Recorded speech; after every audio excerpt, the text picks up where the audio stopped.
खामगावमध्ये बौद्ध समाजाचा तरुण अजय सोनटक्केला मारहाण झाली। 4 दिवसापूर्वीच रोहन पैठणकरला गाय चोरीच्या संशयावरून काही हरामखोरांनी मारहाण केली होती। आजचा विषय समजता मला अजय सोनटक्केचा मी तात्काळ तिथल्या स्थानिक पोलीस स्टेशन हिवरखेडा इथे संपर्क केला आणि पीआय चौधरी यांच्याशी बोलून घेतलं। गुन्हा दाखल केलेला आहे आणि आरोपी ताब्यात आहे। एक आरोपी फरार आहे, ते सुद्धा मी तिथल्या वरिष्ठ पोलीस निरीक्षक पीआय चौधरी यांना सांगितलेलं आहे। त्या हरामखोराला सुद्धा 24 तासामध्ये तुम्ही अटक करा, त्यांच्या नांग्यात चेचून काढा, त्यांना तुमचा पोलिसी खाक्या काय हे दाखवून द्या।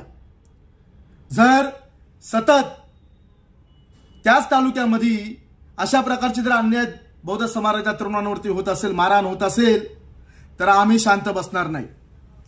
पोलिसांनी 2 आरोपी ताब्यात घेतले आणि एक जो भाडकाऊ फरार आहे त्याला सुद्धा मी चौधरींना सांगितले पीआयला की त्याला सुद्धा ताब्यात घ्या आणि त्या सुद्धा हरामखोराच्या नांग्यात टेचून काढा। अजय सोनटक्के, तुम्हाला घाबरण्याची काही गरज नाही। पूर्ण ताकदीनिशी आंबेडकरी चळवळ, डॉक्टर बाबासाहेब आंबेडकर जिंदाबाद बोलणारा कार्यकर्ता, नीला झेंडा जिंदाबाद बोलणारा कार्यकर्ता तुमच्या सोबत ताकदीने आहे।